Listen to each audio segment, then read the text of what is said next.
changing, we're flying high, creating a complaint-free world. No more complaining people. Their lives are changing, we're flying high, creating a complaint-free world.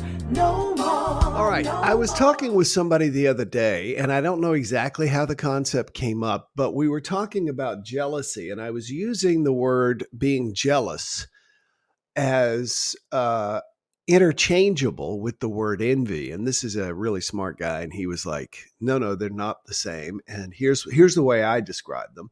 And so what I want to do is share with you what it was he shared with me, because I was like, oh, wow, that is an interesting way of looking at it. Because many of us struggle with jealousy. Many of us struggle with envy. And we do often think they're the same thing. Both are not healthy necessarily emotions, although jealousy can actually cause us and motivate us to do what it is that we want in our lives. The definition of jealousy, the way he put it, was it's an internal thing that you say to yourself. When you're jealous of someone, you say, I want what you have. I'm jealous. I want what you have. And even in relationships, when a person is jealous, what they often are is, I want that connection you have with my person, even if that is not based in reality. In other words, even if a person is projecting and it's not really true. When someone is jealous, they are saying, I want what you have. And what I perceive that you have is a connection that is romantic or intimate with someone who is important to me. Now, envy. So jealousy is, I want what you have. Envy, and I'm going to clean it up compared to the way he said it, was, screw you for having what I want. Okay. Envy is more of an attack at someone for having what it is that we want. When we talk about famous people, we can be jealous. If I was listening to a thing on Amazon this morning, a podcast, and they were talking about Jeff Bezos, et cetera. Now, we can look at Jeff Bezos with envy, or we can look at Jeff Bezos with jealousy. There are a lot of people who are jealous and then become envious. One of the podcasters, a comedian that I listen to, just loves to rip Jeff Bezos to the point where you can tell, okay, it's enough. It's your issue. And he's really, in my way of thinking, jealous. He's saying, I want what you have. I want the money. I want the freedom. I want, et cetera. All of these things that I perceive that you have. So I want what you have. However, it devolves down into envy because he also is very upset with Bezos and that Bezos shouldn't have it. He feels that it's wrong, et cetera. And I'm not going to get into one way or the other. But there is very much a, how dare you have what I want? That's envy. How dare you have what I want? Jealousy is, I want what you have. If you think about it, most of our lives move forward because we are jealous, because we look at a situation and we say, I want what you have. I started taking pickleball lessons. If I'd have walked out on the court and I was as good as everybody else there, I never would have taken a lesson. I also never would have improved. But because I walked out there and I was the worst player out there, I became jealous of the other players. I wanted what they had.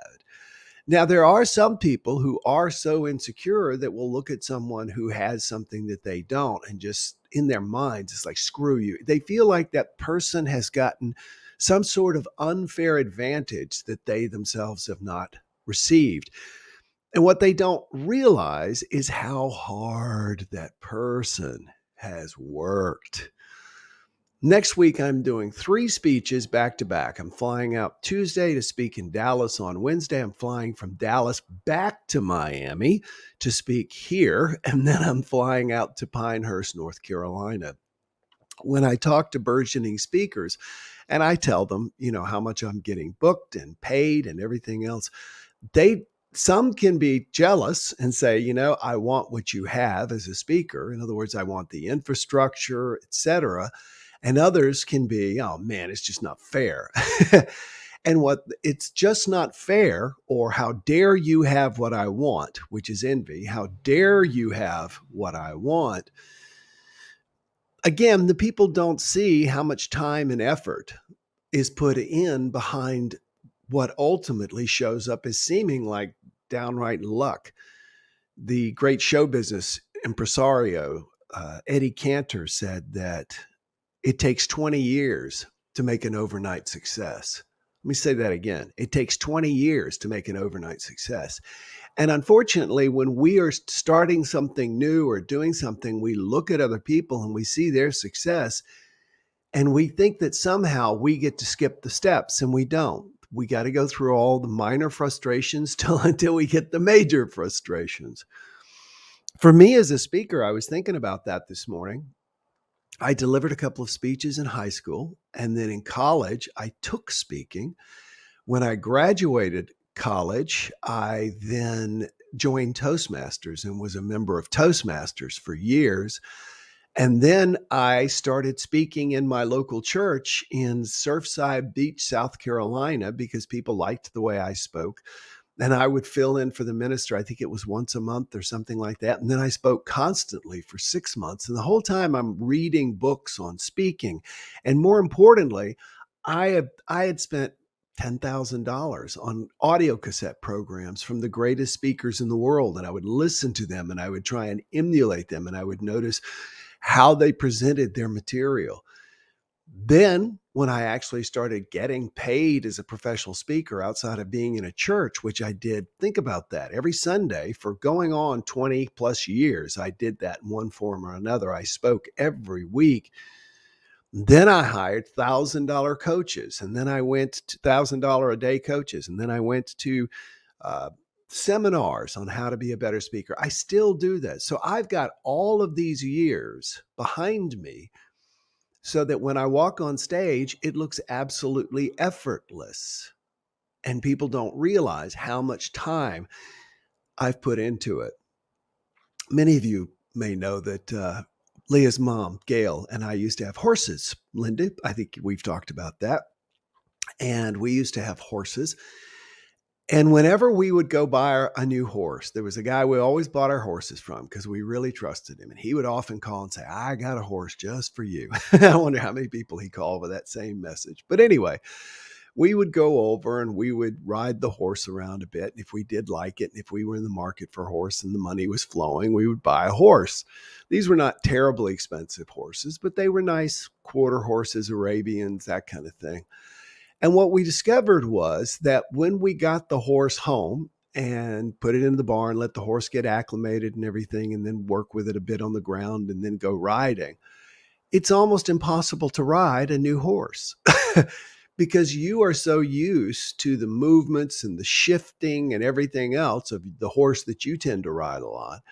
And so we would always come back from that first day's ride with the new horse and we would just say, it's going to take time in the saddle.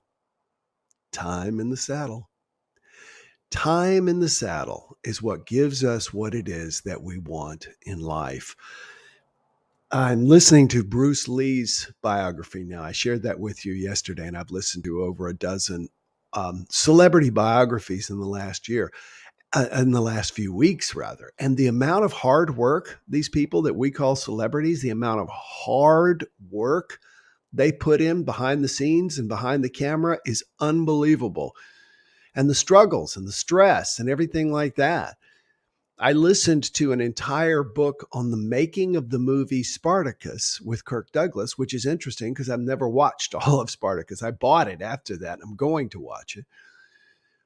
But he actually produced the movie Spartacus, and it was during the blacklist. And he wanted Dalton Trumbull, who there was a movie made about him with Bryan Cranston. It was great. He's the greatest writer of all time, I think, Hollywood writer. He's Aaron Sorkin and then him. But Trumbull couldn't work because of the blacklist. And so Kirk Douglas had to hire him outside the country under an assumed name. And the amount of work that they had to put in and the changes and the problems with the directors. And That Stanley Kubrick directed that. And just the amount of work. So I bring all this up to make a point for you, and that is this. If you're jealous of something, somebody has, jealousy is, I want what it is you have, okay? Jealous is, then it is incumbent upon you to close that jealousy gap, not the other person. It's not up about them losing it or giving it to you. One of the great things I learned in Unity churches is that you have in your life what you qualify for. For whatever you are an energetic match, you don't have to try to make it appear in your life. It simply shows up. That includes people, that includes situations. And if there's more that you want, you've got to raise your vibration level to qualify for it. And in many cases, that means simply believing in your own heart and mind that you deserve what it is you desire. Now, envy is the coward's way out. Envy is the person who does not see that they can close that jealousy gap and begin to acquire and have what other people want, and then feel like that person shouldn't have it. How dare you have what I want? That's what envy is. How dare you have what I want? And that mentality limits you. You know why? Well, in the Lazy Man's Guide to Enlightenment, Thaddeus Galas summed it up. He said, you are always legislating for yourself. What you deny others will not be denied to them, but it will be denied to you. And that's why this comedian, who I think is doing pretty well, it's not somebody you've ever heard of. It's on a podcast I listen to, but I get him being jealous of Jeff Bezos and wanting to have more money. But when he attacks Jeff Bezos as basically the Antichrist, he's saying to himself, I don't deserve to close that gap. So become aware of that today. If you're jealous of some things, if there's some things you want, begin to work to qualify for them. Qualify for them. And watch when you're envious. I heard an interview with Ben Kingsley, Sir Ben Kingsley, of course, who was in Gandhi and Schindler's List. And so Sexy Beast is my favorite movie with him. It's a total against type kind of thing. He plays an insane killer. Anyway, Ben Kingsley was talking, somebody asked him in an interview about celebrity magazines. And he said, that is the worst name for those magazines there is, because they don't celebrate anything. Celebrities are people we celebrate.